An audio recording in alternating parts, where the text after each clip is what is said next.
All right, and welcome back to episode 088 of the OK Podcast, powered by the Strength Co. I am your host, Grant Broggi, joined in studio today with Mr. Jeff Buege, not in a drilling status, from the greater Salt Lake City region, home of the hockey club, home of Mitt Romney, home of Salty Lakes, and lots more.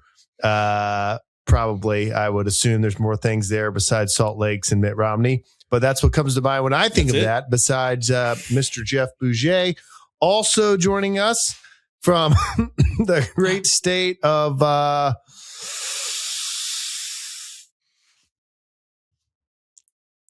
Texas. Texas. I'll say it for you. I was thinking of the city. Yeah. I think I've used them all. Let's make one up. I want to see if you get another one. Brownston. Let's go Brownstown. Let's go Brownstown. Brownstown. There's a Brownsfield. There's a Brownsville. Brownstown. Okay, there's a Brownsville. Okay. See, we just call that. There's one in Indiana. There's one in Illinois. There's one in PA. Focus on Brownsville. That's what I was thinking of. That's over there by Gladys Porter Zoo. Yeah, Matamora, Palo Alto Battlefield. Yeah, great spot. Brownsville, Texas. It's Yeah, they got a nice fountain. That's border event and a clock. It's down by the border, I think. Right. Big border guy. Sec Wars got me thinking about the border. Everybody should be thinking about the border. We are border guys. Today's date is December the 16th in the year of our Lord 2025. That means it's 9 days till Christmas. By the time you listen to this podcast, it'll be less than a week. It'll be less than a week away. The price of Bitcoin is $87,320.31. I hope you enjoyed that Bitcoin economics lesson that we gave you last week. A lot of good comments from that. We are running degraded comms. We'll get to it in the brief. Degraded comms. We've run into some technical difficulties. Comms have been down. Comms have been up. Due to running degraded comms, we get to the outlying stations in that portion of the call 3. I'm going to need you to see if any of them chimed in, because I don't currently have access to my Sipper network. On the high side, I can only talk on the low side. Right. High side's down because I need a new pin for the token. Actually, my phone's just over there so I can be here with you guys via hotspot. Right. I don't want someone to think that I actually got locked out of the account. I'm too smart for that. A lot of fun things to talk about. What I learned this week is, sometimes you watch these sports guys, you watch these, political guys, and they podcast every day. And you say, how in the world can these people podcast every day? And then when you podcast once a week, you just realize there's too much stuff that happens in a course of 6 days in a wake up to stay up to date. But we'll do our best. And as soon as tomorrow morning, we'll wake up, something will happen. We'll be like, man, we should have recorded the podcast on Wednesday night. But that's why they call it podcasting. This podcast is brought to you by BW Tax. BW Tax, great guy, better at taxes. BWTaxLLC.com. This podcast is also brought to you by Green Gridiron Green. The finest helmets. They're the helmet machine. Ever. That's what we've always said. Yeah, the best guy, Mr. Helmet. And I am wearing the Strength Co. Christmas shirt. It's got a little Christmas hat on it. It says Merry Christmas on the sleeve. It's made in America. It's 6.5 ounces of ring spun North Carolina cotton. It's a good shirt, limited run, and they're flying off the shelves. Ooh. You'll be lucky if when you listen to this Friday, you can even go buy one. Long intro. I had a lot to get off my chest. I needed to get my mojo going. I had Lost Cat going on, Crying Baby, internet down, mobile hotspot, innovate, adapt, overcome. Grant, why don't you just build cast iron internet networks? Grant, just build that. Just build cameras, Grant. Build something else, Grant. Yeah, cast iron cameras. Come on. Are those coming out soon? Or yeah, they're coming out soon. Cast iron cameras. Q1 2026. What are we thinking? Q2? Yeah, we're thinking Q1. Q are we thinking? Yeah, Q1. Well, are you talking fiscal or physical?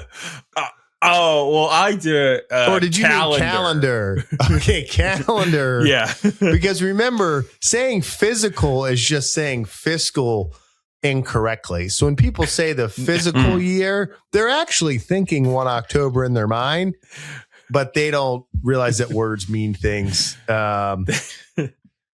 And so much to say, so much to do. All right, Dave Matthews. Yeah. Hey, I mean, we were listening to soundtracks in the preamble, you know. I'm a big fan of the Cars, the Cooks. What were we listening to? The Crows? The Black Crows? The Cars. The Cars. Yeah. Yeah. Great cars. Better at singing than they are driving. True. That's true. Yeah. I wouldn't drive those cars. But Billy Martin would. Yeah. Oh, Billy Martin would. Billy Martin. He was the lead singer of that band. Yeah. Yeah. Billy Martin, Dave Matthews, they made up the Cars. Yeah. Yep. That's it. Yep. They sang Unlikely duo. They were really good friends. They wrote that song, I'll Fly Away. Classic. Instant Southern Baptist classic. Little known fact, Billy Martin wanted to be called I Drive Away, but Dave talked out of it. Yeah. He was actually drunk when he wrote the song. So they wrote it down Fly, and it worked out for him. He didn't remember. Yeah. Yeah. They're great. You know, one of those little fun facts. Yeah, with that, let's kick it over to the 3. Okay, I think it's going to be short, brief. None of the slides got updated because we're officially in like the thick of Marine Corps Ramadan here. Okay, so we had the birthday ball. And then we had our basket leave, our holiday leave block for Thanksgiving. And then we came back for a week. And then we immediately went on leave block for Christmas.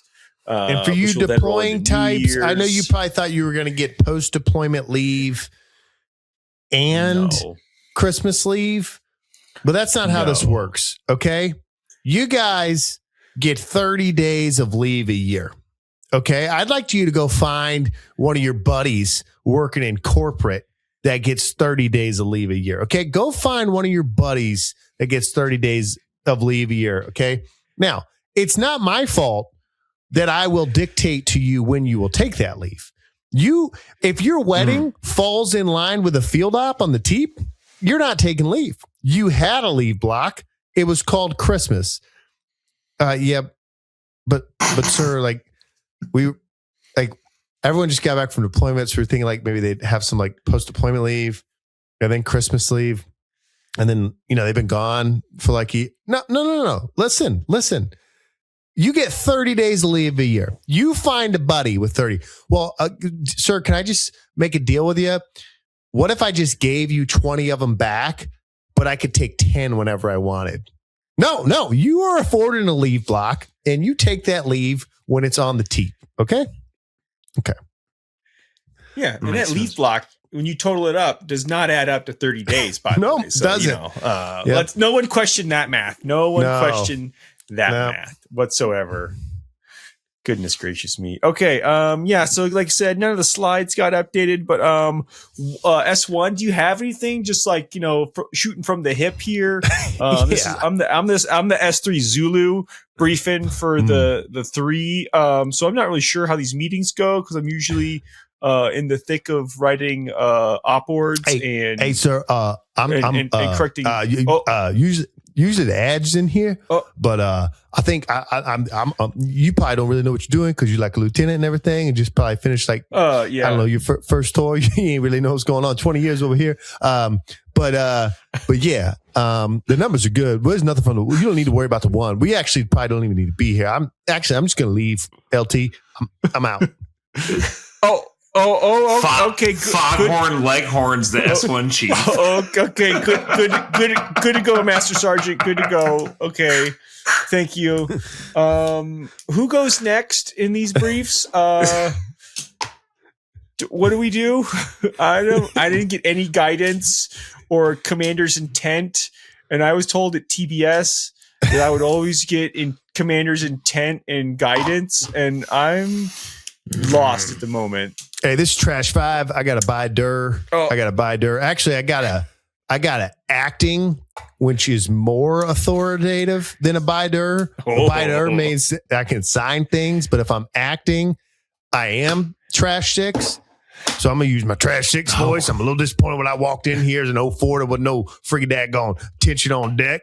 But we're just going to take this brief 3 Zulu and go right to the outlying stations. And we're in the brief. Everybody's going to go on leave, use 2 of your 30 days because you can never use the rest. But for some reason, I feel like I'm from Louisiana right now. The ops chief did want me to bring up one thing in particular. He left at, well, he didn't even come to work today. He just sent me a text. And he just said, do we fill out our HARP forms? Everyone needs to fill out their HARP forms. HARP? HARP. HARP. I don't know what the acronym stands for, but we have to fill them out every time we go on a long break. Yeah, wait, what is it? What vehicle inspections? Is it HARP? Yeah.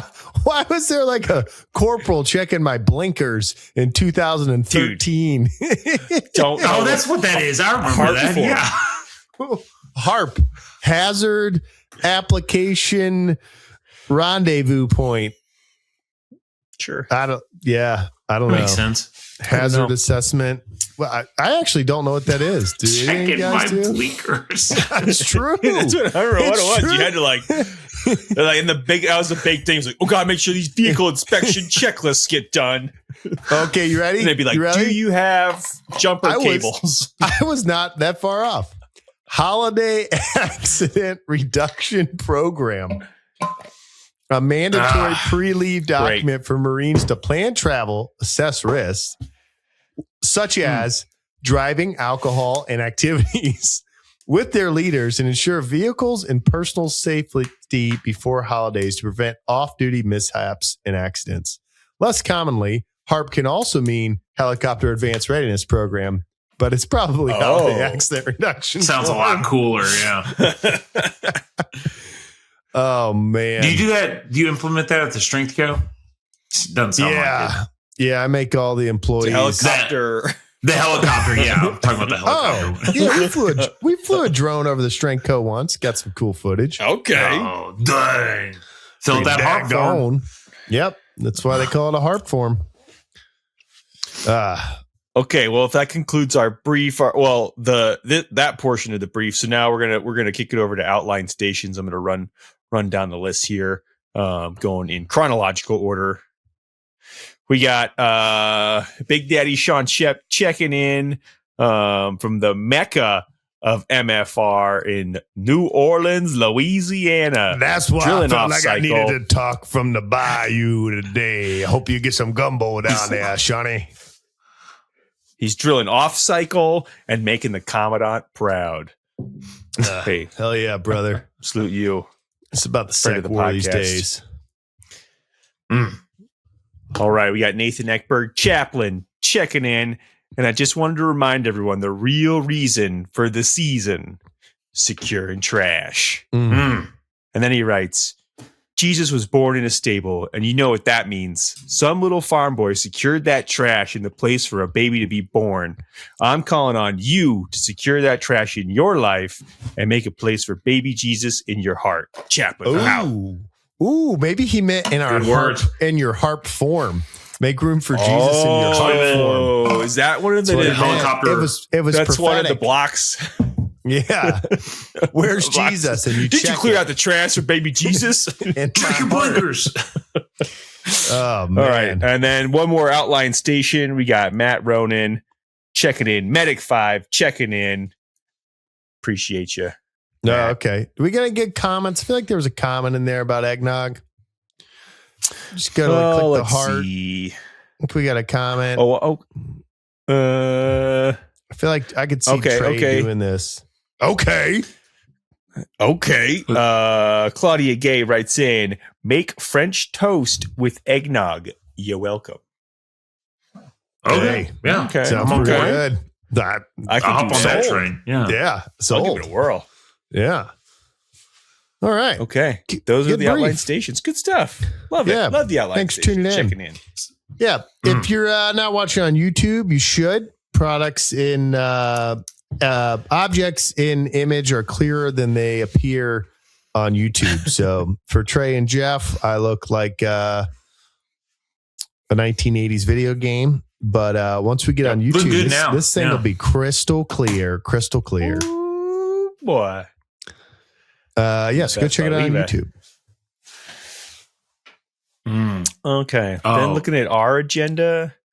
Stall for 2 minutes. I got to go grab something. Stalling.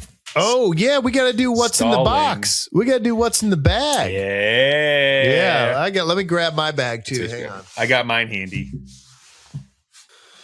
I'm ready to rock. I assume that's what he meant when he said he had to go grab something.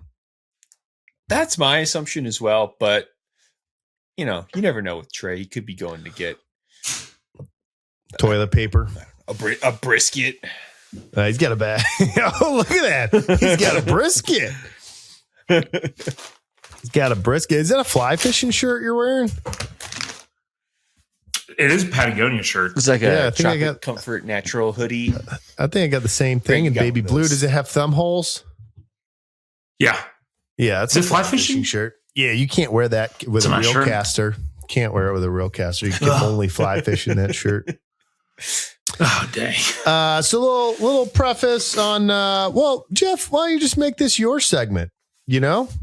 My segment? Yeah. Hold on. I feel like he's reaching. I already know what's in the bag. You opened it, didn't you? The special instructions were do not open the bag. I will say, it was literally Abby opened this. Oh, my God. Abby opened this one. I've still not seen it. I put it back in. I don't look at it. What kind of marriage is this for your wife? I forgot we were doing it on air. Yeah, what's up with that, huh? Literally texted you guys and said, you're going to get a package that says it's from the Strength Co. It's not. I didn't open it. We had a listener give us these gifts in Las Vegas at the ball. I'm going to mail them to you. Don't open it. And then Trey goes, is this the bag I'm not supposed to open? And I go, yep. And Jeff didn't open it. Jeff goes, you're not going to like it, Trey. And I said, what? How do you know what's in the bag, Jeff? How do you know how do you know? I was like, I don't know. Of course he didn't. I just know Trey really well, and I could tell it was like it's not a book, so he's not gonna like it, Yeah, it's not a book. It's not a book or a brisket. I mean, mine's in a bag. Oh, look, he's showing it off. What are you doing over here? It's in a bag now. All right, we'll let Trey open his first, and he can guess what listeners sent him. I know what they are because I was given a box of them and I had to open it. Yeah. All right. So you've seen it. Okay. Yeah, I know it. I have not opened it. So as at this point, I'm the only one who doesn't know. You're the only real one. Yeah. Red. Oh my gosh. I don't know what the note said. Troy, here's a shirt from Troy Campbell and an old Xmas card. Oh yeah. I love it. Okay. Show yours. I got mine out here.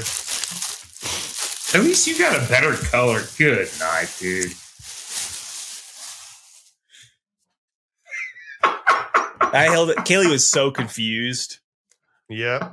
She was like, what is that shirt? It's like it's an Ohio State shirt. She's like, I don't know why. For those not watching, we have 3 shirts. I would say except it's the Ohio State.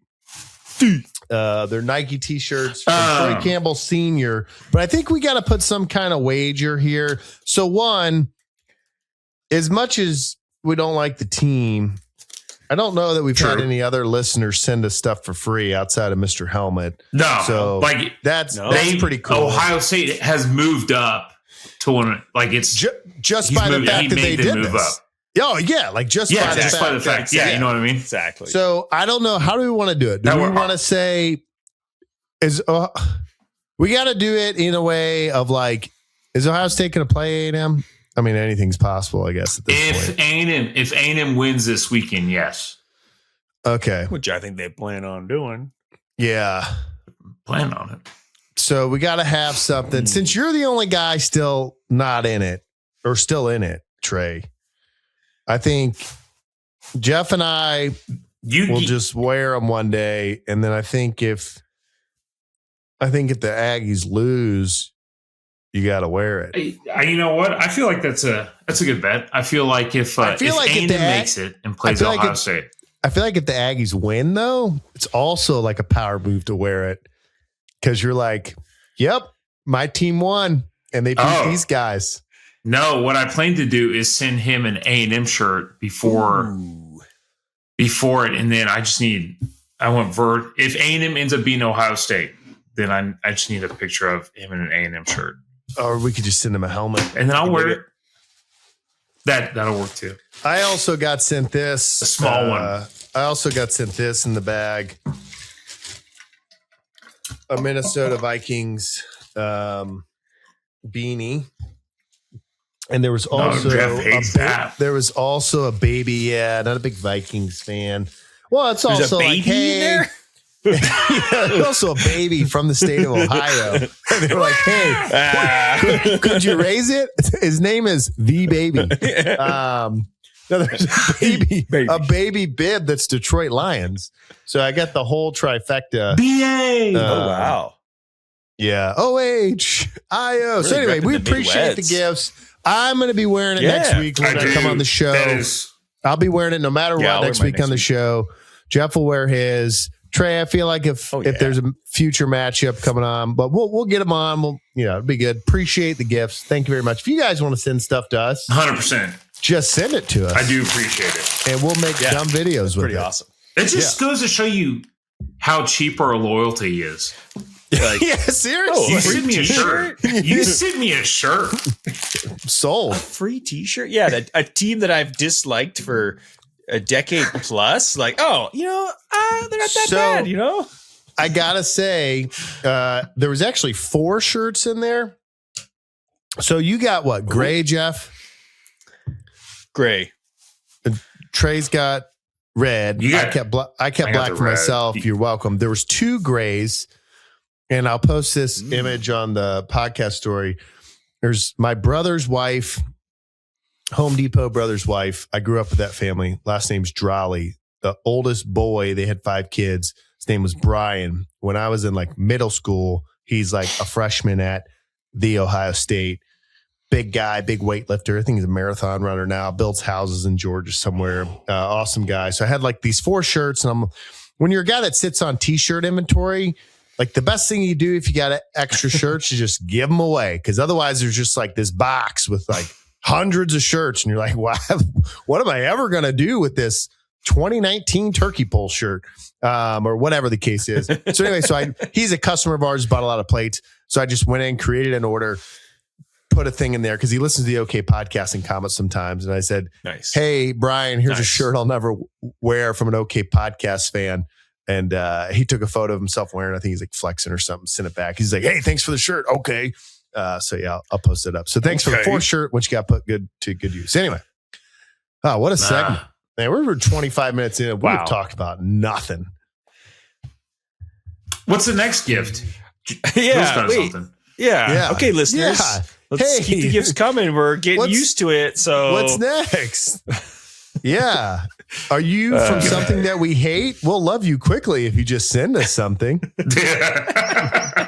Just give me a shirt, baby. Give me ISIS. ISIS shirt. Venezuela. Yeah, Venezuelan flag. Yeah, I'll replace the American one. Thanks for supporting the podcast. Free shirts? Yeah. Man, free shirts get a lot of down there. We'll have sometimes stuff will get torched. Stuff will get torched in shipping, especially during Black Friday. So, Black Friday is really, it's a marathon, not a sprint. The shopping for people is a sprint, but the fulfillment, customer happiness, which for us is really high, but stuff does happen. It's the highest shipping time of the year, right? There's just every carrier swamped. People are mishandling stuff. I don't know how much packages you guys get or ship, but it's every day when UPS and FedEx come, it's 2 different guys that I've never seen. One's 13 years old and getting whipped to get out of the truck to get packages. Stuff's just getting tossed. You got the holiday surge people. And so it's, hey, I buy 2 365-pound sets of plates. That's a lot of packages, right? By the time that's like all going out. Oh yeah. And like people often forget, packages are going down conveyor belts and something gets hung up and, a box of fives falls off the side. And so then the packages land. And then it's like you get this email, hey, I'm missing a set of fives and I checked the truck and they were not on the truck. And like most of the time we try to be quick with customer service, but around this time of the year, we just like wait about 48 hours to respond to everything because most people are like, wait till it resolves itself. Oh, hey, it came the next day. Oh, hey, it came the next day. But sometimes you'll get like the box will be destroyed and the plate will be scratched up. And it's like, in my opinion, minor in terms of, hey, I know it's going to look for the life of the lifter. But at the same time, it's like, hey, you bought a nice product. You wanted it to land. And so you'll get emails like, why don't you guys box things better? It's like, brother, we use this boxing and packaging 330 days a year with like zero flaws. Trust me, we've like upgraded it over time. This is like, these things are going into combat over Black Friday weekend. I say all that full circling back like the Marine officer that I am to a t-shirt. You get a guy, he's like, I got 345s. They're all scratched up. The FedEx boxes exploded. And so we always just start with de-escalating the situation. We're just like, hey, so sorry this happened. We're going to get you fixed up to have you good looking plates. We're filing a claim with FedEx for all 3 packages for, misuse and mishandling. In the meantime, do you file the claims for them? Yeah, we file them for them. Yep, we do it all. Oh, that's way better. Super nice. Yeah, that's way awesome. Better that way. And then, because then you can manage it and care, and then you know what the outcome is. And it's also like if it's denied, I just tell the customer like, hey, it was denied. Do you want to go through with a return, a refund? At that point, the person's actually probably already started like lifting with it. And most of the stuff in like our products, because it is cast iron, most of it is like really minor, but it's that initial, if the box exploded, heartache. In any event, I'll say, hey, we filed some claims. We filed claims for these 245s with FedEx. Well, we'll see what happens. They usually take 3 to 5 days. In the meantime, what's your shirt size? We appreciate your business. And they'll write back like, I'm a large. Don't even worry about the claims. Just send me the shirt. And you're like, oh, well, that was way easier to mail. Way easier to mail you a t-shirt than to ship 45 from Arkansas back to California, So anyway. Yeah, now I'm going to get outed with all these listeners. They're going to be making up stories just to get free shirts. By the way, if you take me up on that deal, I didn't say it'd be a Strenko shirt. I'm going to send you an Ohio State t-shirt, and you're going to be like, what in the hell? Yeah, I got a box full of Ohio State t-shirts. Why did I get a Minnesota Vikings beanie in the mail? Might not be your size. Yeah, might not. Got a baby I'm going to send you. Just Grant's old skivvy shirts from deployment. Yeah. It's my Polywog t-shirt. Yeah. Unwashed. Wog. Ooh. Nice bubbling. All right. Oh, yeah, I got to put it in the mug. Got to be on brand. Let's start the show. What are we doing? Yeah, let's start the show. It is time to start the show. What are we doing? Okay. We've got start the show. 98% sports topics. Do we want to start with those, or do we want to kick it out with Chow Talk and then just run into sports? I feel like, here's my opinion. Chow Talk always gets pushed the last minute. And I feel like we rush it. We want to discuss it more. I feel like let's start. I was going to say, if there's one time of the year to just hammer sports down people's throats, now's the time. It's like how I feel about Black Friday and customer service, or not customer service and ads. Usually I'm like, hey, send them a nice YouTube video and instructional. Hey, by the way, buy some stuff. Man, once November 1 hits, I'm like, blow their inboxes up. I want duration suppression, 60 days, 2 a day for 60 days, blow them up. But we can wait on sports. We can talk some Chow. I just feel like Chow is equally as important to sports to this podcast. I just think that the Michigan head coach was hungry and he needed some Chow. And he pushed the wrong Chow.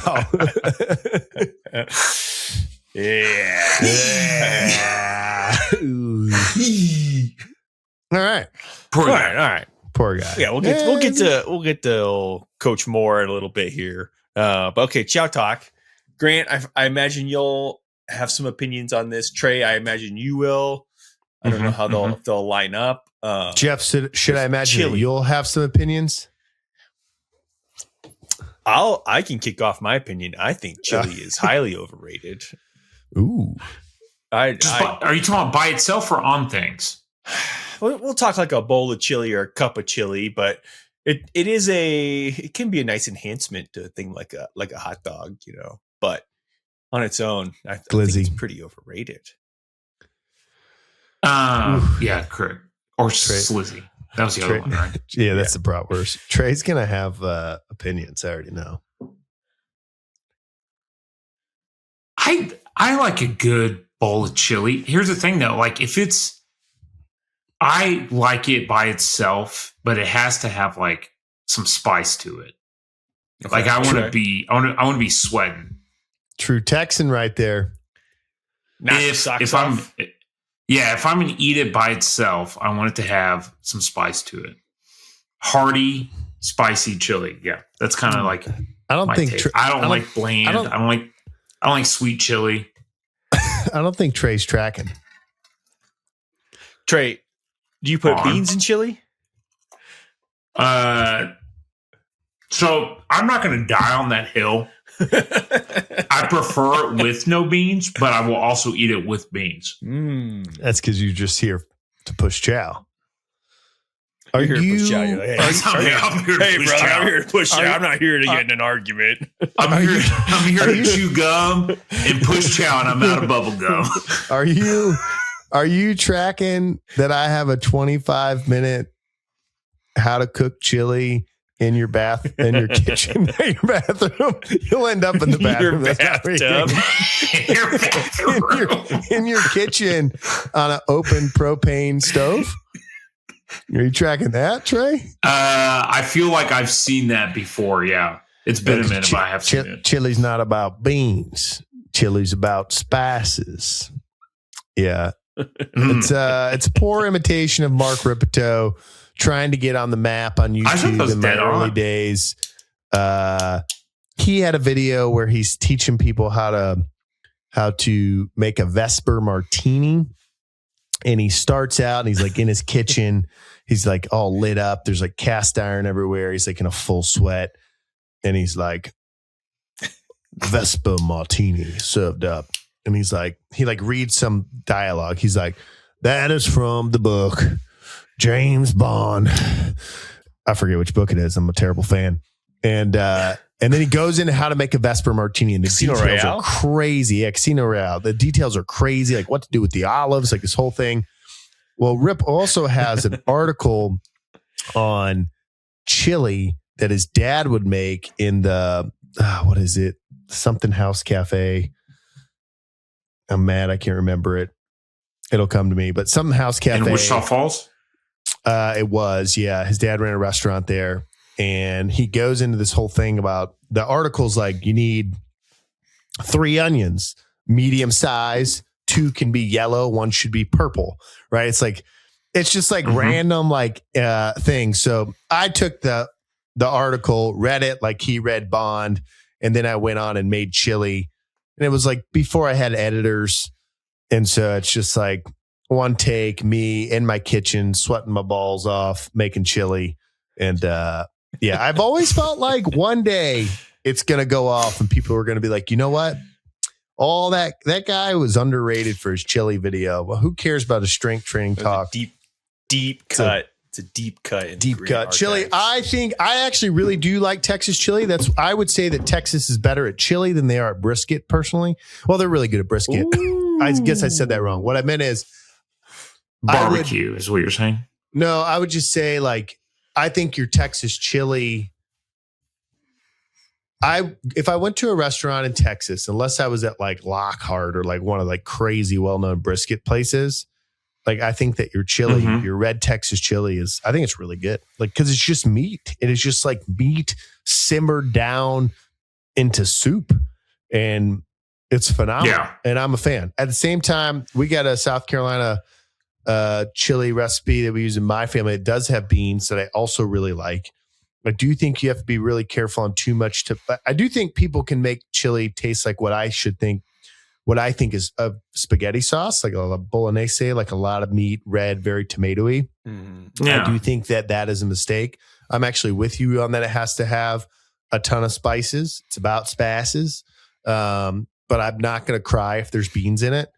But yeah, I don't think it's underrated, Jeff. I'm a chili fan. I'm a chili fan, but I'm a chili fan. Okay, I'm a chili fan, and I'm on my soapbox. I'm a chili fan if it's made like if you and I were gonna like smoke meat, which means like we go buy the meat, we prepare the meat, we trim the meat, we prep the grill, like the temperature matters. We put it on there. We wrap it in foil. Maybe we use butcher paper. It goes in a cooler at some point around a towel. There's all the stuff we do when we cook meat and it's good.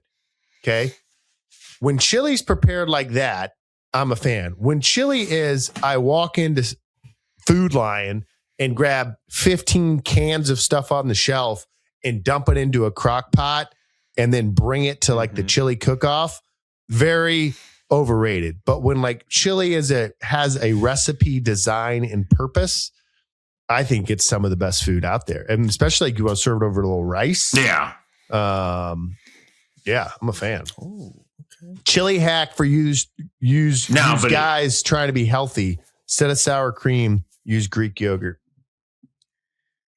I use that for everything. Yeah.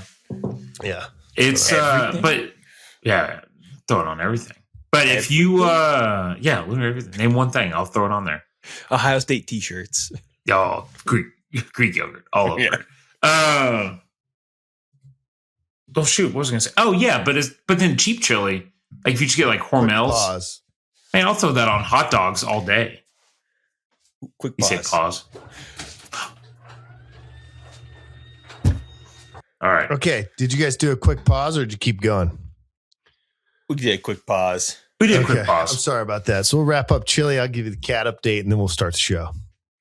Oh, fun. All right. Yeah, that's all we got to say about chili. Yep. That's it about chili. Go watch the YouTube video.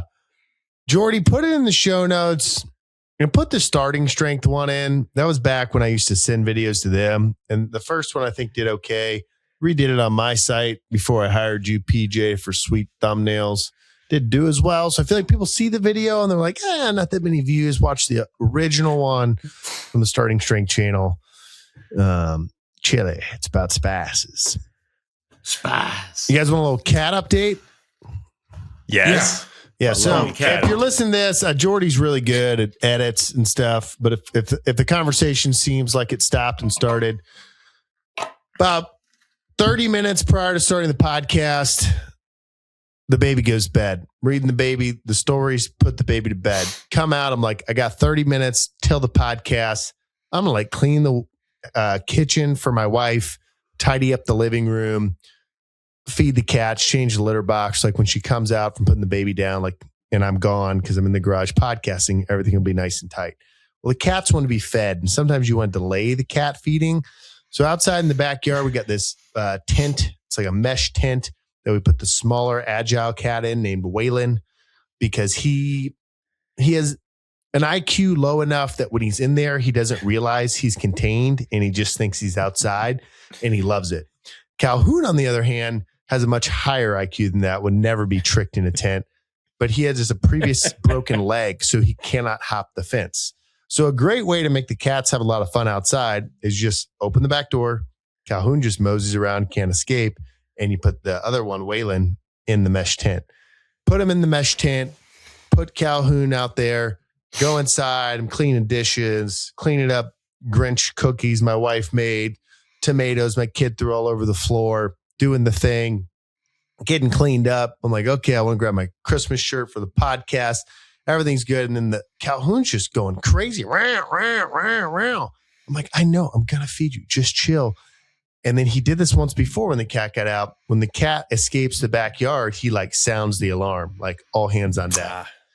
So it's 1955 for you military Pacific Coast timers. I walk outside.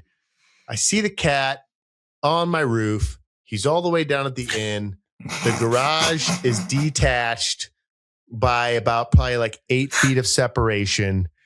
And he's looking back and his eyes are lighting up because, it's nighttime. He's looking back at me and I'm like waving a bag of treats and yelling. But he's like hunched down, like, can I jump to the garage roof? And I'm like, come on, please, not right now. Like, I hear the baby crying in the bedroom. I'm like, I'm going to go podcast. My wife's going to come out. The cat's going to be lost. I don't need this right now. And as I'm thinking this, he just jumps like Batman, lands on the garage. I'm like, okay, well, I got a podcast. He's going to be fine. Cats don't go far. I'm a cat veteran. I know how cats work. Like, he'll be fine. Going to go podcast. So I come out here and then we've got all the Riverside issues. And so I shoot my wife a message. I'm like, hey, really sorry. Love you so much. You're the best wife and mom ever. By the way, the cat's lost last seen on the garage roof. I'll deal with it in 90 minutes. So anyway, while we were podcasting, I was in Do Not Disturb. She messaged me like, come outside. Cat's right here. And he was outside on the ground behind the garage. So the cat's saved. Waylon's back in custody. Orders restored. Hey. It's time to start the show. Let's start the show. What president came in and goes, we got him? Was that Bush? Yeah, that's how I feel right now. Saddam in a hole. We got him. Yeah. He also came out of the boat and was like, mission accomplished. I don't think it was, but it was, I got a funny story about that boat. Yeah? Ooh, do tell. So grandparents lived in Fort Stockton, Texas, middle of nowhere, West Texas, right? So granddad, landman, growing up, worked with George Bush back in the 80s, helped him buy some land. So he knew him then. George Bush, little George. Little G-dubs. So fast forward, hops on that boat. Captain of the boat is from Fort Stockton, Texas. How about that? Going to use that next week. George Bush. Fort Stockton. George Bush lands on the boat, meets the captain. He goes, where are you from? He's like, I'm from Fort Stockton. He goes, do you know Delman Hodges? And he's like, I do know Delman Hodges. So, mission accomplished. That's actually what he was talking about. Fort Stockton. Was the mission. That's what he's talking about. All right. Pretty cool story. I love it. That's good. That is a good story.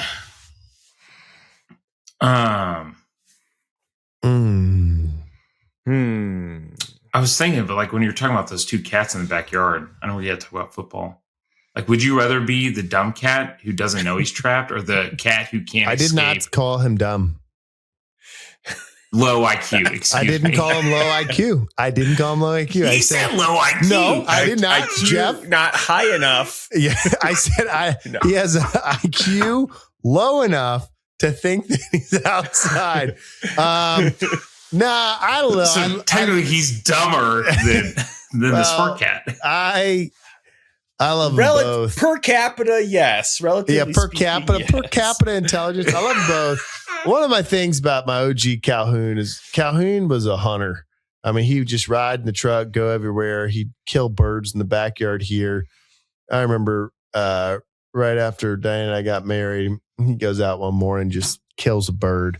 Because I used to just leave the back door open for it and just hops on the bed, bloody bird, just drops it like 6 inches. And I'm like, hell yeah, brother. And Diana's like, there's a dead bird in the bed. You're going to get bird flu. So I say all that. He breaks his leg fighting with an alley cat, as he should. He breaks his femur. We put him on starting strength after his surgery. He strengthens his femur, but he can't jump. Take him to South Carolina. We lived in a upstairs apartment, but we had like a courtyard downstairs.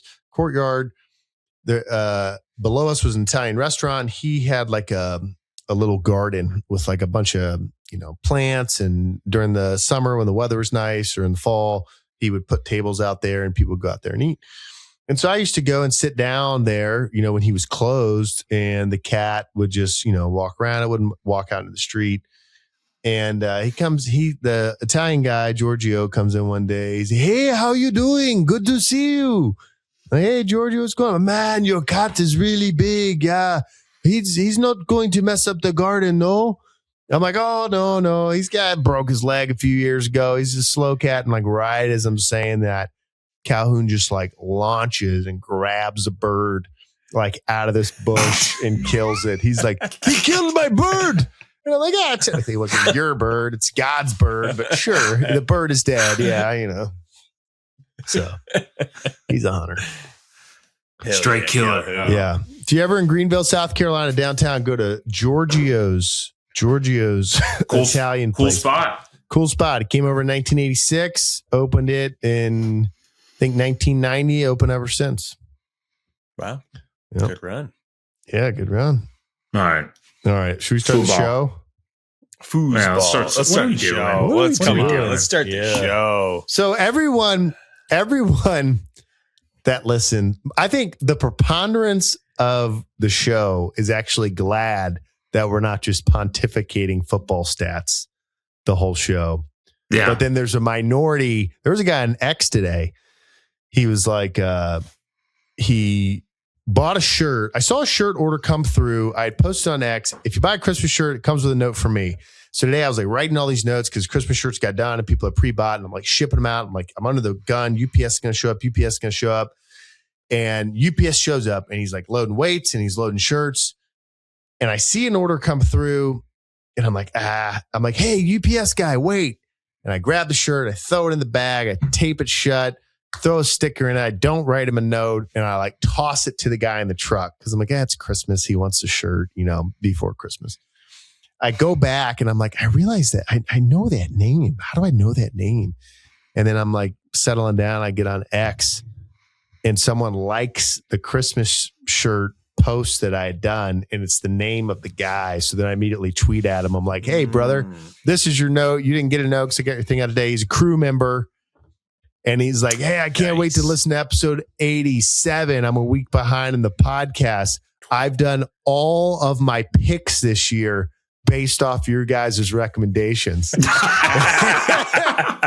I was like, okay. He also got second. I was like, yeah. So we got Grant's mom, we got Mr. Campbell, and we got Scott from X that is following. Building an audience. I love it. That's what it is. Dang. All right. Let's get into the show. Let's start the show. All right. And now it's time for Michigan's blunders of the year. That's how we always do it. Yeah, we gotta go chronological here. Good for one a year now lately. But yeah, Michigan's coach got the boot. Yeah. Whoops. What a hot mess. Ever since Jadeveon Clowney rocked that running back in 2010, Michigan's just been spiraling down. Just the ripple effect. Everyone they all have TBI. Hit. Yeah. It's probably been talked to ad nauseum now, but yeah, what's your main takeaway there, Trey? As far as, first of all, what happened, terrible, right? So I think for people who don't know, Michigan coach cheated on his wife with one assistant, multiple assistants. I don't know. Ooh. I think it was one assistant. That's not good. A lot of drama happened there. Good. Yeah, a lot of drama happened there. He had a mental breakdown. Obviously, that set aside. Hope he recovers from that, but did not turn out well for him. He got arrested and obviously let go from Michigan football coach. That being said, I think... Whoa. Go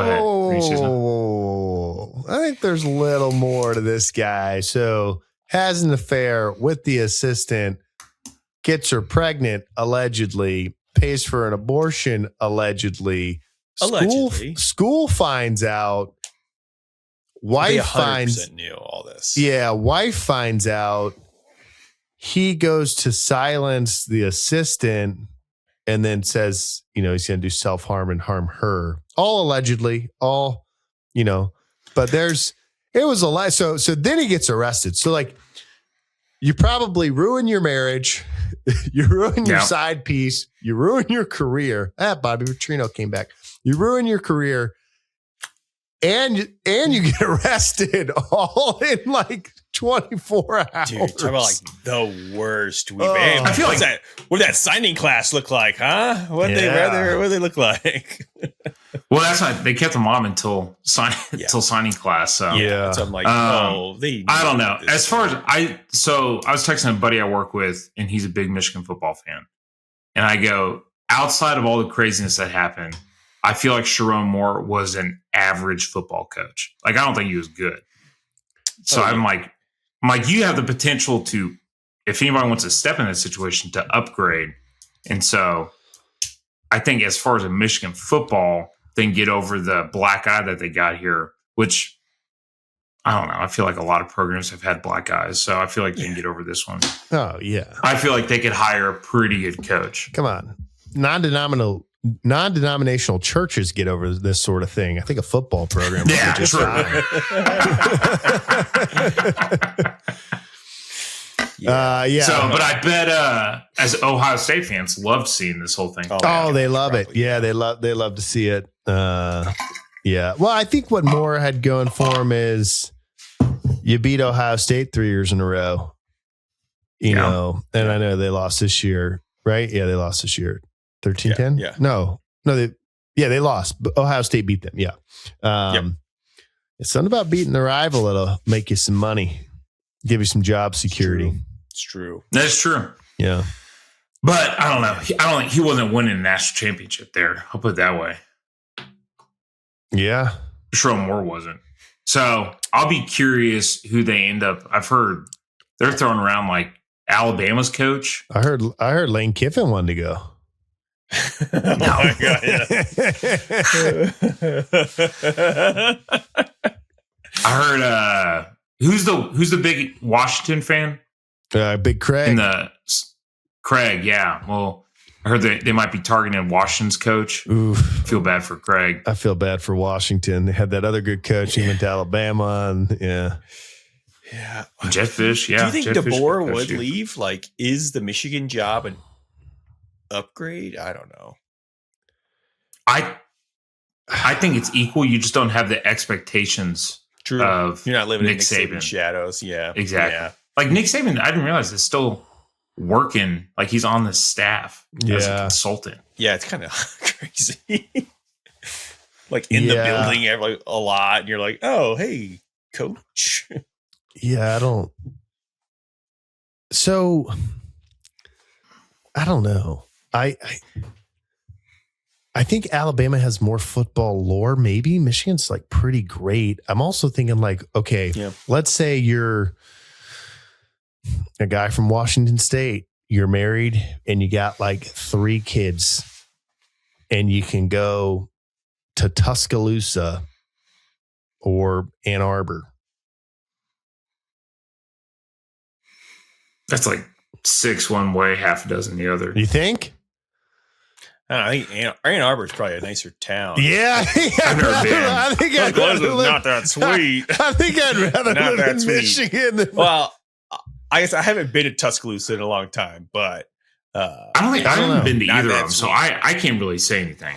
yeah, well, you're from the But- South. Texas, which I feel like I think people in this area would probably say Alabama's a better job, but I think regionally up north, I would say Michigan's more highly. That's kind of regarded. what the South has a lot of appeal to me for certain things, right? And if you're from the South, but I'm saying if you're looking at a coach like removed from like both of those places, like, you know, coming from the West Coast or the East Coast, and like, anyway, yeah, it's a moot point. They'll get who they get. Yeah, I think they'll end up with somebody good, but we'll see. Yeah. Not a great look. Next We slide. didn't talk about and this wasn't on the slide there. Hidden slide. Ooh. Did Matt Campbell end up actually signing to be the coach at Penn State. Okay. I had seen like every headline I saw originally was like they're agreed to terms, but no contract is signed. And they're like, we're reporting this. And it's like, okay, so he's not the coach yet, but okay. Yeah, Like, let great. me know when there actually is the coach. But yeah, I don't know. Good hire. Great hire. I think Good I think it's a fantastic hire. Yeah. I feel like he was on a lot of people's like, you know, kind of up and coming hot names. And then he kind of like I didn't hear his name much around any like the SEC jobs or anything like that. But Iowa State was great hire. The losingest most losses, however you want to say that, program probably for sure in the Big 12, maybe like in the nation. Yeah. Before he took over, so he's like turned it around with no resources. So I think it was a really good hire. Yeah. Agreed. All right. Well, that's our coaching update. Thanks for tuning in for that. All right. Now on to our Service Academy game update of the week. Army-Navy game. Great game, man. What a game. What a game. Fun game to watch. Like, I loved, we texting with Donnie Bowers, previous guest. Podcast. Yeah. Previous player. Yeah. And guest. Yeah. A lot of fun texts with him during the game. Man, so much football. It was phenomenal. It was everything you could ask for. I mean, it was, yeah, I mean, it just looks sweet. I saw there was a lot of stuff. I guess Herb Street said something like there's no football this weekend because this game doesn't matter. I think he's been taken out of context a lot. I don't think he says like it doesn't matter, like he's like an anti-service guy. But I think he made a comment there was no college football this week. And so everyone's been attacking him. And I'm sure he's got like some things coming back. But I don't know. I love that game, it's the only one. I love that it's like in that lull between end of the season and playoffs is like shifting. Like there's like Jacksonville State's playing right now. I mean, there's like a lot of like the schedule is a little bit different. But I love that game's on a day of its own. I love that it brings out a lot of, at least like I think what we all see as people that have served. Like there's a lot of like Marines, Navy, whatever, Army, a bunch of people that are like cool dudes, but like not sports fans, right? Like there's like people and there's like sports fans. There's people that say, hey, do you want to go to a baseball game? You're like, yeah. But like they have no idea like what the batting average is of the shortstop or like, you know, that the Penske poles over in the corner. Like they don't like know, like they're not like sports fans. And I feel like those people that usually like get invited to go to games or watch games, they get invited to a Super Bowl party. They don't care. Like they come out of like for the service member and like the extended family that they kind of come out of the like the woodwork for that game in terms of like my dad, not a sports fan, like wants to know who wins that game, right? Like a lot of people that don't generally care about sports care. I saw it was like 7.8 million watched Army Navy. I think it was the most watched game. Army Navy. What do you call that? Viewership. Yeah. 9.4 million, highest since 1989. Yep. Dang. So, what was going on in 1989? Yeah. Wow. Three of us were about 1 and 2 years old running around. And we got 3 future Marines. Okay. Dang. Yeah. It's also when there was like 4 channels in. Yeah. Yeah, good game. Good game. Because Army up at halftime? Oh yeah, they were. Yeah, Army was in the up. driver's seat, big time.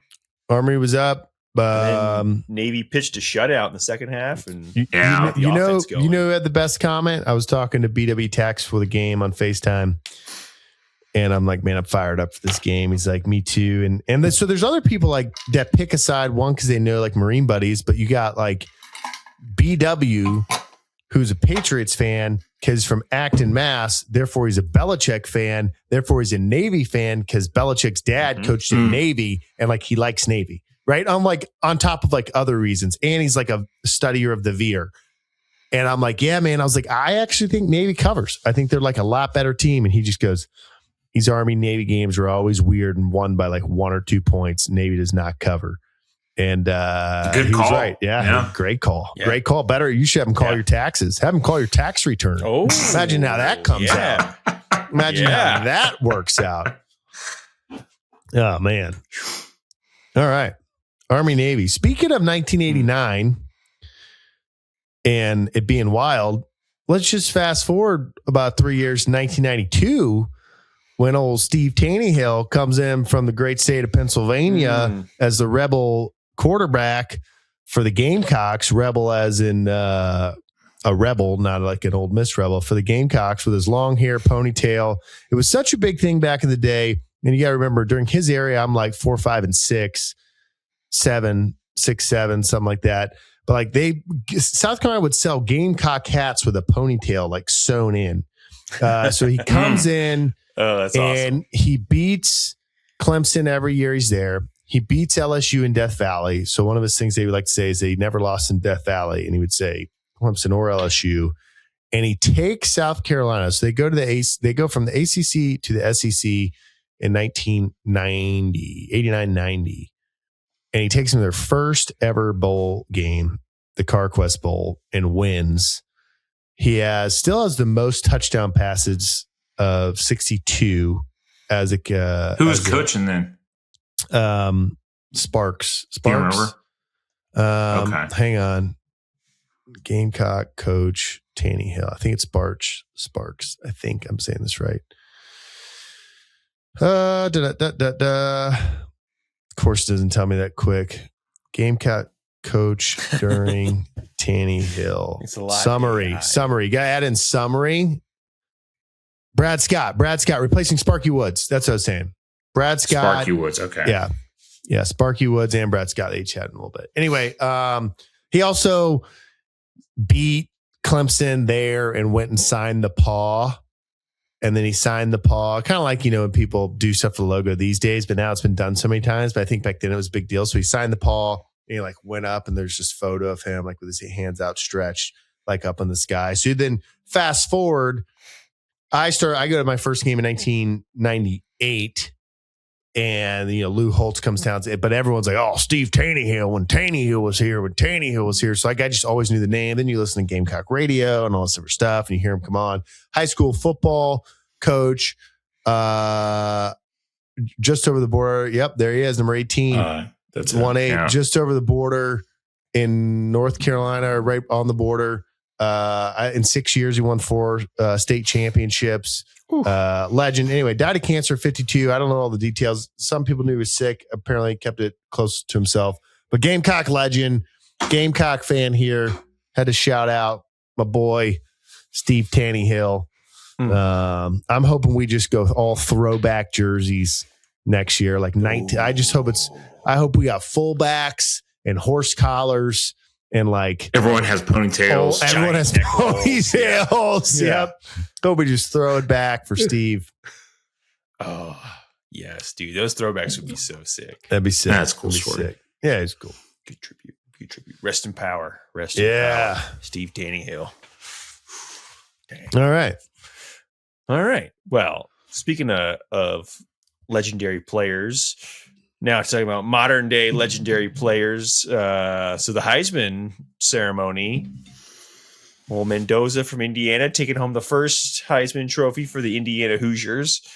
Big deal. He posted it on his LinkedIn. He's very proud of that. I did see that. Saw me. I didn't see much Heisman stuff. I mean, I knew he won it, but I did see the LinkedIn one and had a good laugh. So good. Yeah, good on him. I did then see a lot of Diego Pavia backlash to his whole reaction to it. And to be fair, he probably should have won it. What was his so I didn't watch the ceremony.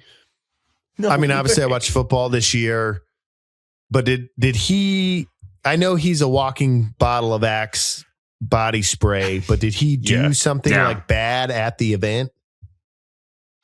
He did something. I don't know if he sent out a message or I don't know what he did, but he essentially said in layman's terms, screw the Heisman voters.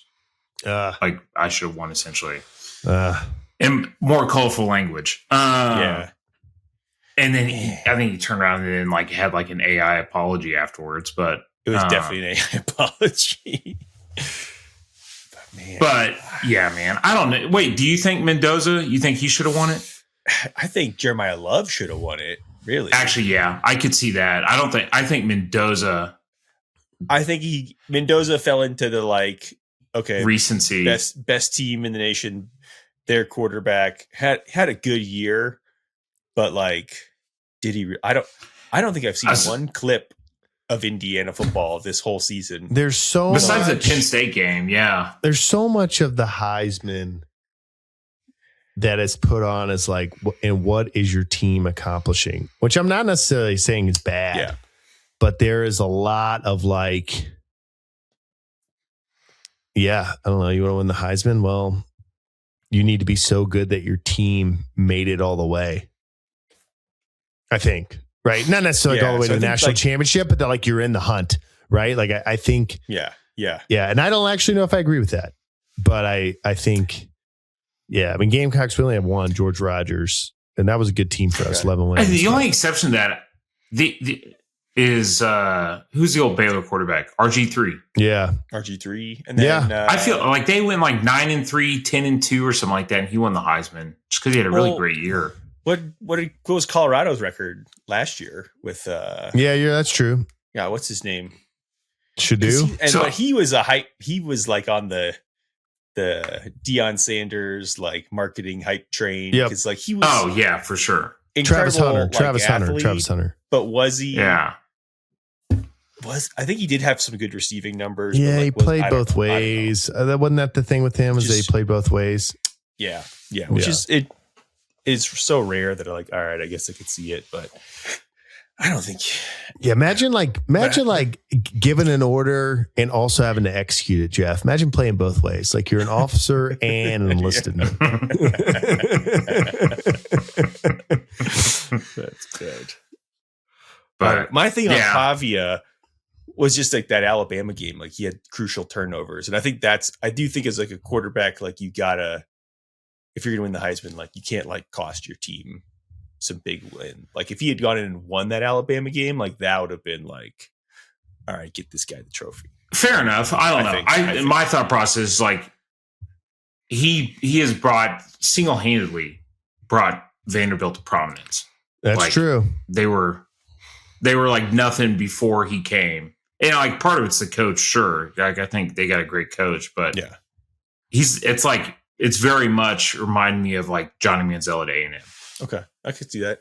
That's kind of like that's how I equal levels of kind of like antics. I was going to call it douchebaggery, but sure, that's douchebaggery might be a more accurate term. Yeah, and I am biased against Diego Pavia for beating Auburn when he was at New Mexico State and then also at Vanderbilt. So I'm definitely biased against him. So I will admit to that.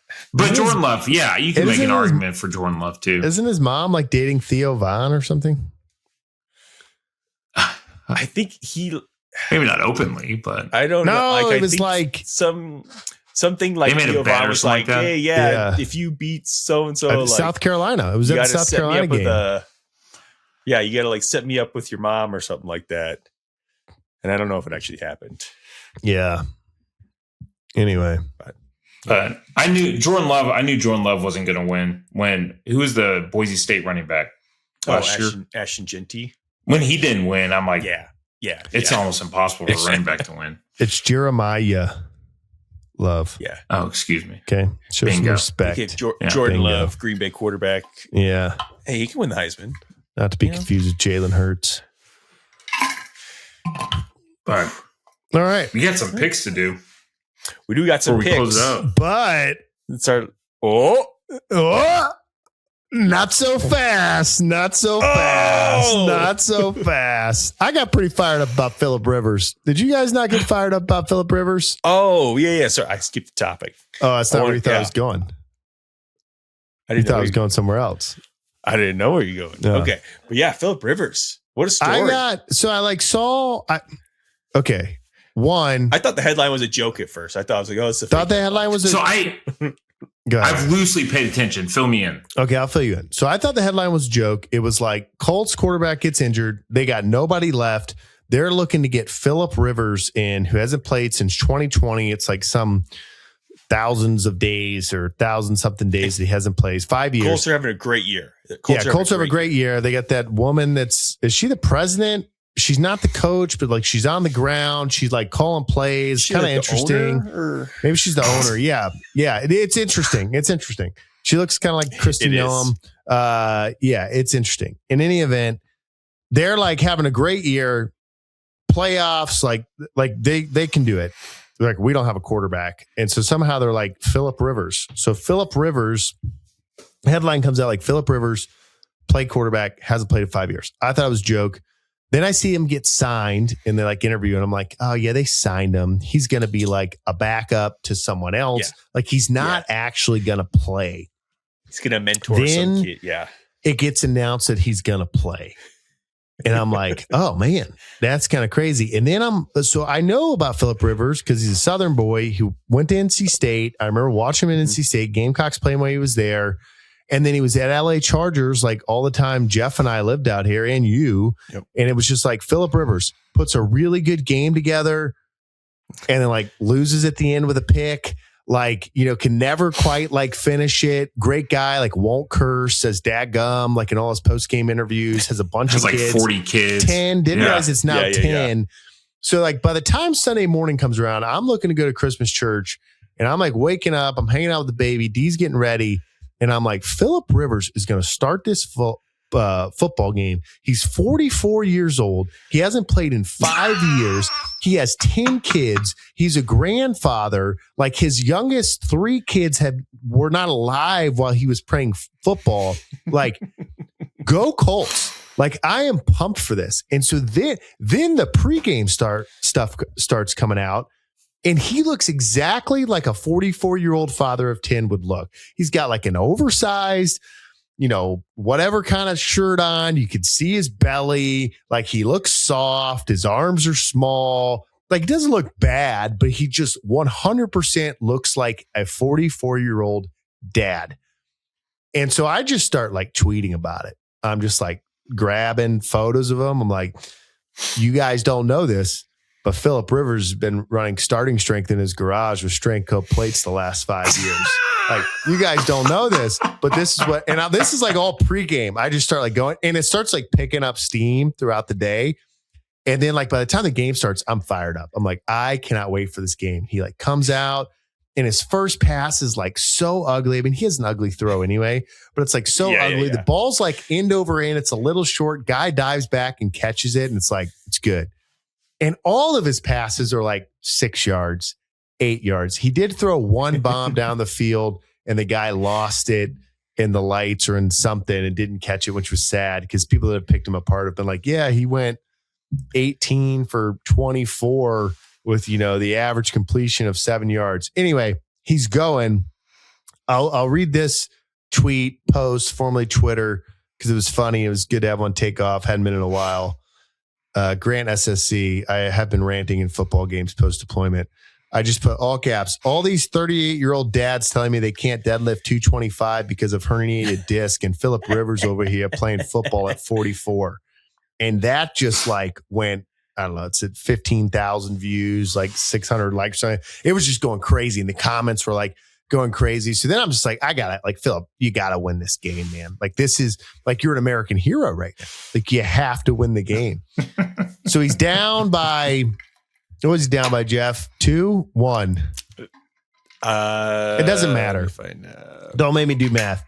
He drives down. Okay, there's a minute left. His guy kicks a 60-yarder, longest ever field goal of his career.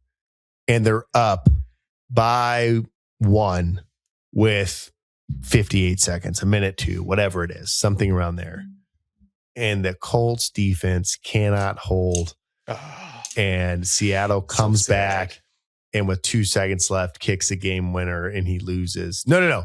Kicks it. There's like 11 seconds left. Rivers gets the ball, throws a completion to the sideline. There's like kind of a really weird low chance. Throws another one, it gets tipped and picked off. And that's what the internet ran with. It's been 5 years and it's another Sunday where the Phillip Rivers team loses because he throws a pick. Like, oh, come on. But it was good. It was fun. I'm excited. Monday night against San Francisco. I'm pulling for him. 10 kids, man. Yeah. It's like, leave your wife alone at that point. You know what I mean? Seriously. Give her a break. Yeah. Man. Just pregnant all the time. For worn out. Yeah. For a decade. Speaking of wives, I go to that Christmas church. I watched the pregame, go to the church musical, and then I'm going to come watch the game. walking to church at the buzzer, coming in. Matt Lowen's there, listening to the podcast with his wife. They're sitting up front. I see the wife. She waves at me. I'm like, I guess we're doing it. Go all the way to the front, literally in front of the pulpit. It's like clock striking 11. Preacher's like, good morning, Compass Church. I'm right in front of the pulpit. Coming down the other aisle to like hit me by the pulpit to both make a right is Matt. I'm like, dude, what's up? And like, give him a hug. He's like, are you like trying to cancel church to say hello to me right now? I was like, oh yeah, keep going, Pastor. I mean, obviously I didn't say that, but that's what I thought in my mind. Go sit down. Baby goes crazy. Not crazy, but we got to leave. Go to the family room. We do some different stuff, meet some people. We should talk church as like parents of a toddler because it's a completely different experience. We can talk about it some other time. We got a lot of things to talk about today. In any event, I leave. He texts me later that night. He's like, hey, man, you coming over for Christmas? My wife has a lot of beef with you about flatware. And I'm like, so you get it. And I'm like, flatware? Like, what? Is that like shoes? Like I'm like, flatware? Yeah. And he's like, silverware. I'm like, oh. And I look at my wife and I'm like, she's like, the podcast, because Trey brought up the silverware. And I said, well, yeah, how could she have any beef with me? I said that Abby's right. I said that the woman in the kitchen is always right. Like, how could she possibly think I was wrong? I literally said, whatever the woman says, she's right. But anyway, I don't know. That's all I know. Well, okay. If Samantha Lowen has some issues, she got my number. Yeah, but so now now we have football fans, my mother, Mr. Campbell, and people and wives that are washing dishes that listens to the podcast. We may have some real listeners, guys. I don't want to go the Spotify rap numbers with you, but silverware down, quiches out. That's our philosophy here. Yeah. Make a t-shirt and make French toast eggnog. Hey. Eggnog French toast. All right. Next topic. Well, I think we've come to the granddaddy of them all. College football playoff first round coming up. What starts on the 19th? Starts Friday. Yeah. Alabama OU. Friday, Saturday, Sunday. Whew. Here we go. First of all, I'm upset because the A&M game is at 11 a.m. I wish I was a night game. It's the NFL. They can't compete with the got to go around the NFL schedule. 11 a.m. Eastern this Sunday. 12 Eastern. 12 Eastern this Sunday. What's on Saturday? Central. A Saturday. Saturday. Okay. Yeah, there's NFL games Saturday. The NFL can't take Saturdays. Yeah, come on, NFL. Oh, come on, NFL. Come on, NFL. I'm sorry. I digress. We're on Friday. Okay. All right. First game of the first round. And now it's time for Trey's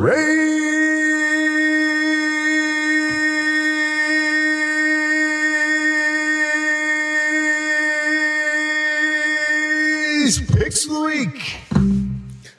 We've always done it. Man, I don't know. I should sing in the choir. That's a good one. That was pretty good. Put some reverb on it, Jordy. Make it sound cool. Yeah. Brought to you by Dunkin' Donuts. Yeah. I mean, Have a little Dunkin' go across. Yeah. He used to do that. I don't know if he still does. You just saw me post it. He just did it last week. Oh, yeah. Do you follow the OK Podcast? Constantly, yeah. Get every update. He sent a pretty mean message to us. It was like, I did the reverb, I did Duncan, and I put an L on Trey's head.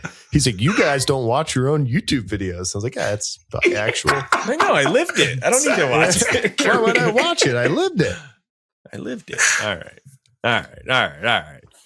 Well, Trey, you want to run us through the games? All right, first one. What time is the OU Alabama? That's the one that kicks it off. Showing 6 p.m., but I think my phone might be showing me Mountain Standard Time. Yeah, 6 be 7 p.m. here. Okay, yeah, sounds right. So Friday night game in Norman, Oklahoma. Ooh. We have Alabama, who is a 10 seed? No. 9 seed. This is 9 seed, playing the 8 seed Oklahoma Sooners. Rematch before Oklahoma won the first one. Very low scoring game. I feel like it was like 16-13. very defensive struggle. Not a lot of offense. So should be exciting. Alabama getting some people back. I think that one of their O-line's coming back and their tight end's coming back. So they got some players coming back. So we'll see. So that being said, Grant, who do you have in this one? Man, I don't know. I picked Alabama. What was it, last week? I just said they're like a winning team. I think this is the toughest of the first round. Definitely. What's the spread? As far as who to pick? I feel like Bama was a minus 1.5. Yeah. It's in Norman. It's in Norman. Man, minus 1.5. Money line doesn't do much. Over under's 40. Goodness gracious. Ooh. Boomer Sooner. Ooh. It's tough. Jeff, what do you got? This is a tough game to pick. Because, we're kind of talking a little bit. Alabama's offense is struggling right now. They can't run the ball. But can't run. I also think it's really difficult to beat the same team twice in the same season in the SEC. I'm going Alabama.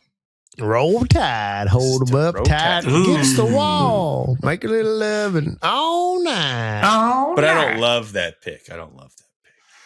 I would say, Jeff, make a note. I am going OU, Boomer Sooner, and I would bet the under on that one. I think it's going to be a low scoring game. Boomer Sooner. I like it. All right, we'll save the big one for last. All right. So we obviously know these next two ones, like who's going to win these. Okay. Which I don't know. I think it's Ole Miss versus Tulane, and then we have Oregon versus James Madison.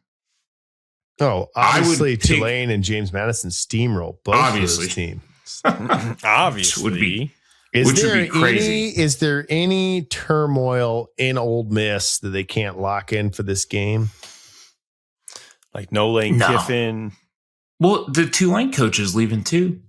Is he coaching? They have their own. He is coaching, but they have their own turmoil. It's actually, he had a really cool story. So he left and then he donated personally $100,000 to their NIL fund. You know who doesn't have NILs? The Army-Navy game. You know his best game this year? Army-Navy game. They technically have NILs. Yeah, it's called the government subsidies. Yeah, they get paid every month.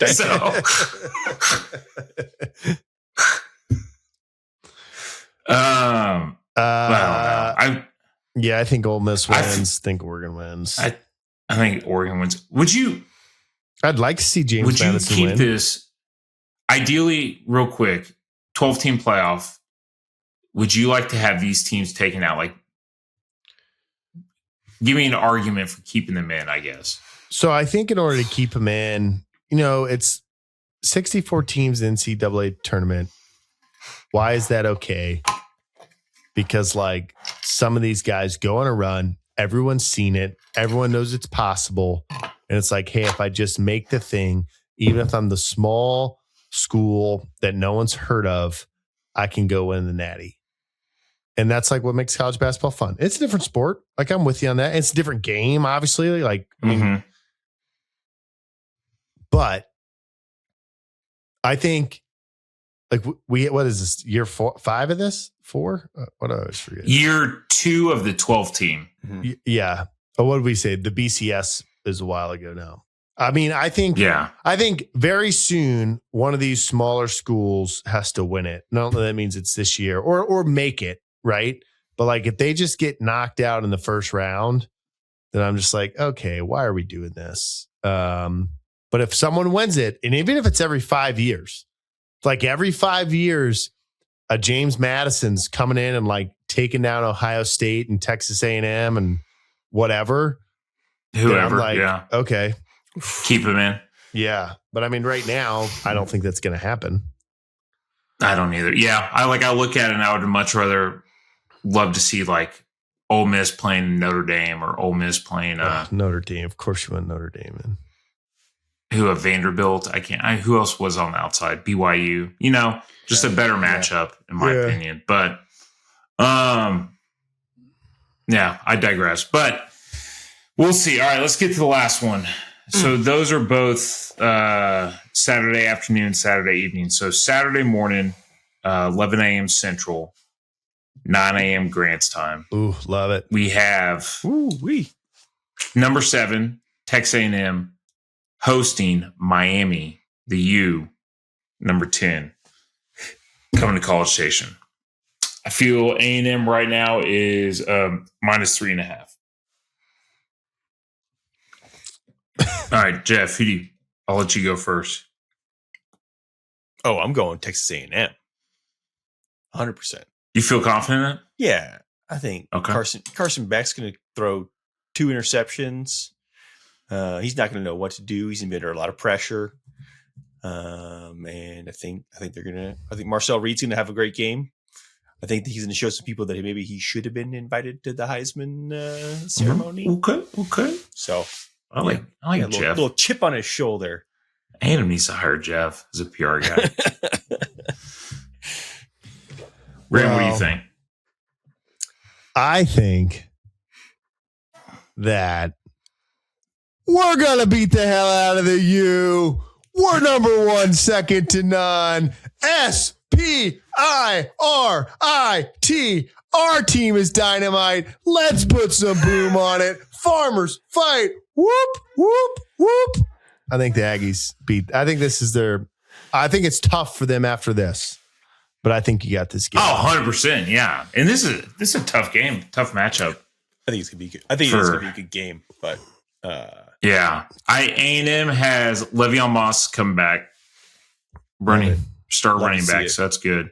Everyone's apparently healthy, so all the receivers are 100%. So Concepcion.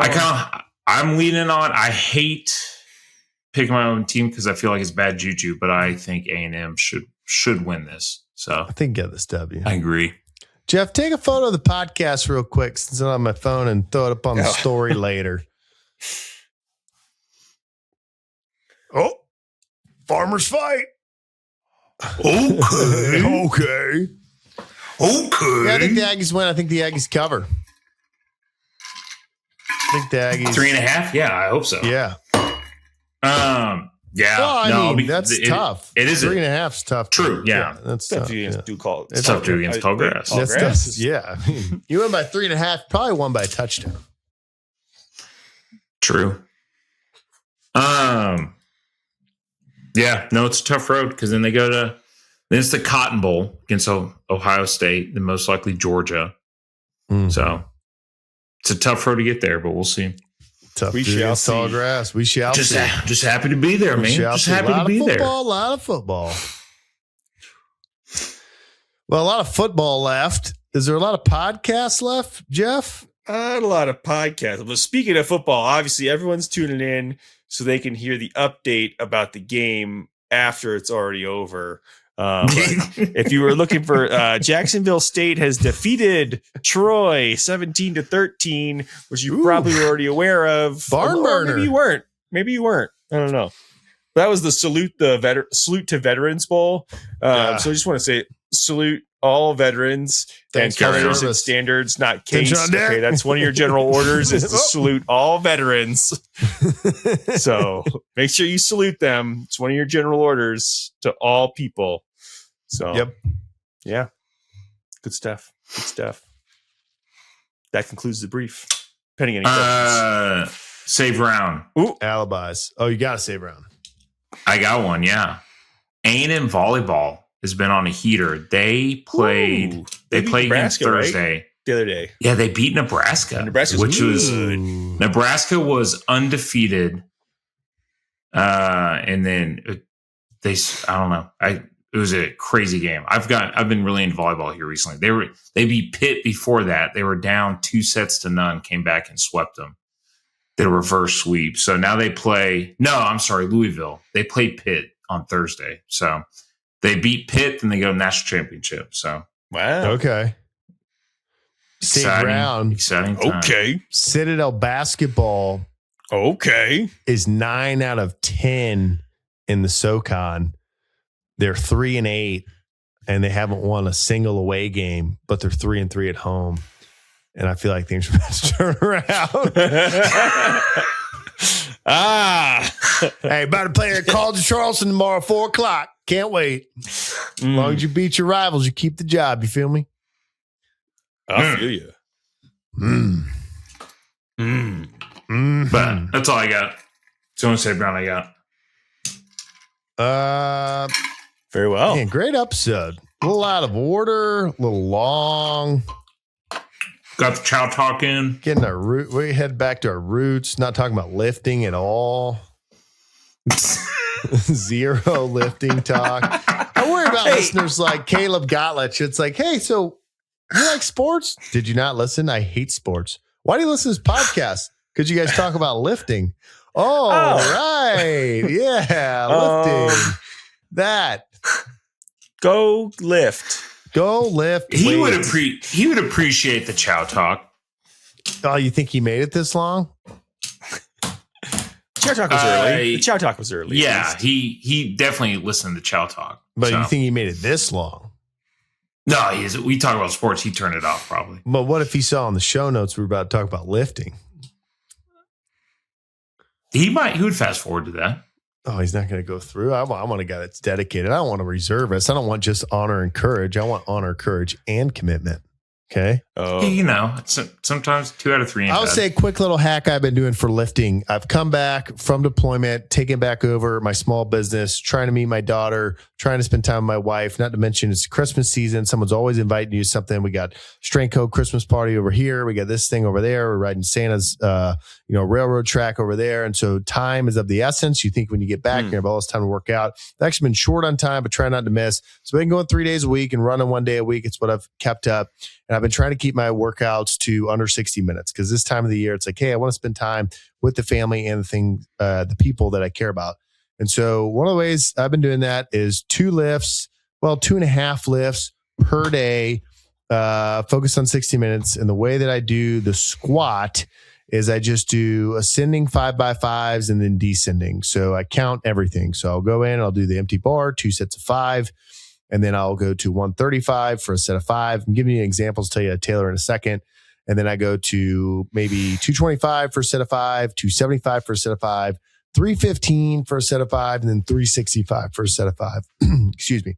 So I'm working up, and there's about 3 really work sets on the way up. I would say that 275, 315, and 365 are like somewhat stressful. Everything before 275 is really light enough that I'm just kind of warming up.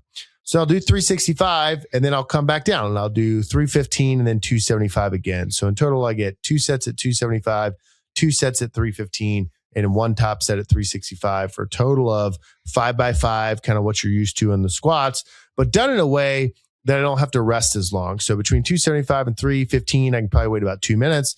Between 315 and 365, I can probably wait 3.5. After 365, probably need close to 4 minutes. But my whole squat routine can take about 30 minutes to knock it out. And I get some overall good tonnage in a way that I could do it efficiently. Am I going to get stronger in this? Am I going to make my 500-pound squat tick up? No. What I am going to do is not be a fat slob, and I'm going to get to the gym and I'm going to put some work in, and I'm not going to get out of a routine so that when it is time to train hard that I can't have success. So that's how I kind of do with the squat. And then I'll go into one of the pressing movements. Well, the pressing movements right now for the press or the bench, I'm doing one of those on each of the days. I'm just doing 5x5 at a weight that's like relatively hard. So for me on the press, it's been somewhere between 185 and 200 pounds. If I'm feeling pretty good, it might be closer to 200. If I'm in a rush, I need to do 90 seconds of rest. I might just stay at 185. And for the bench, it's somewhere in the upper 2s, mid to upper 2s. So that's kind of how I manage that. And then I finish with chin-ups if I squatted. And then on the inverse days, I'll do a deadlift. So I'll come in instead of squatting, I'll warm up a deadlift. I'll pull a top set of 5. Let's say I pull, 455 for 5. Then I'll take some weight off and I'll go down to like 400 and pull 2 sets of 5. So I get 3 total work sets on the deadlift. And then I'll go into whatever pressing exercise I didn't do. And then I'll finish with chin-ups or something like that. Is it the greatest thing? No. But for this time of year, when you're busy, when you're running out of time, we don't have a lot of time, or you don't want to spend a bunch of time in the gym, it's a way to keep the needle moving. It's a way to keep yourself in the gym and doing stuff. And so I gave you my numbers. I may be stronger than you. I may be weaker than you. But the idea is that, let's say for the squat, for example, what is something that is a challenging 3 sets of 5 workout for you? And it might be 235. It's like, hey, I know I could go in today and do 235 for 3 sets of 5. But in order to accomplish that, I would need 4 to 6 minutes rest in between each set at 235. Well, now what you're going to do is just say, hey, I'm only going to do 1 set at what I know I could do 3x5 for, 235. And then I'm going to equally jump up to it and then back down for a couple sets. So I get like this pyramid of 5 work sets in the middle. And so you got to do your own math a little bit and figure out like, okay, if 235 is the top, maybe that's 45, 2 sets of 5, 95 for a set of 5, 135 for a set of 5. Let's call 185 the first work set for a set of 5, then 205, then 235, then 205, then 185, something like that. And so just kind of figuring out your own math. And then similarly on the deadlift, hit a top set of 5, take some weight off and hit 2 more sets of 5. And you're pressing your bench, don't stress it. Like, are you going to look like Dr. Mike by, bench pressing 255 for 5 sets of 5? No. But if you keep some type of baseline in your life at a busy time of your life, then when it's time to hit the weights hard, you'll be fine and you'll not be looking up, Grant, what do I do if I haven't been to the gym for 3 months? And instead, you've just like kept the thing rolling. Hope this video helps. If you do, if you like it, like and subscribe to the channel. I'm going to be recording more soon. We'll see you next time. There you go. Caleb, I hope you're stuck around for that. Ooh, go Caleb. I feel like it's the same cadence that I read my daughter books.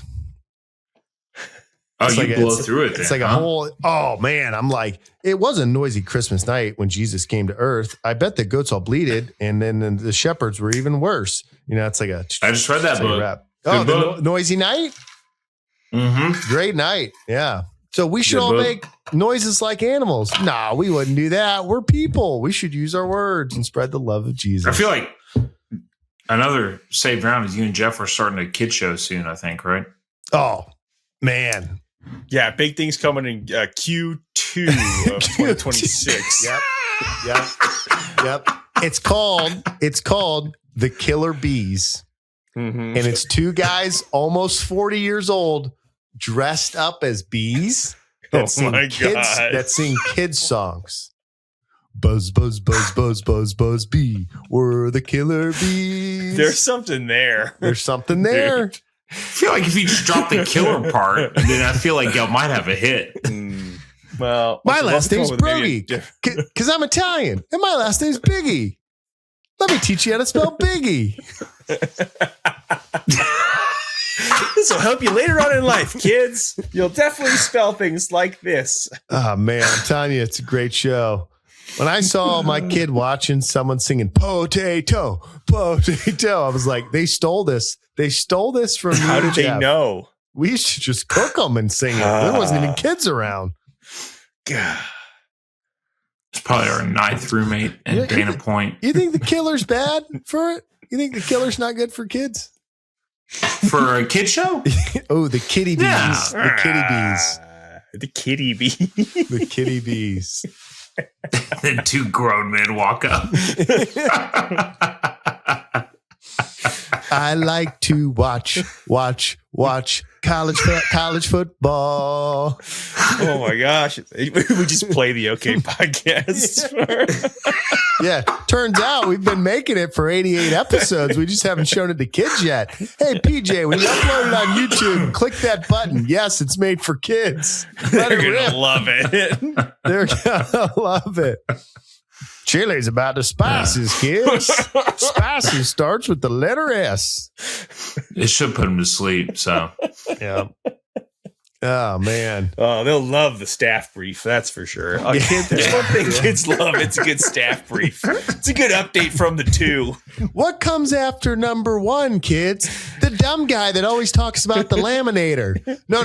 Number 2. Yeah, the deuce. Oh, man. Can you count to 5? Yes.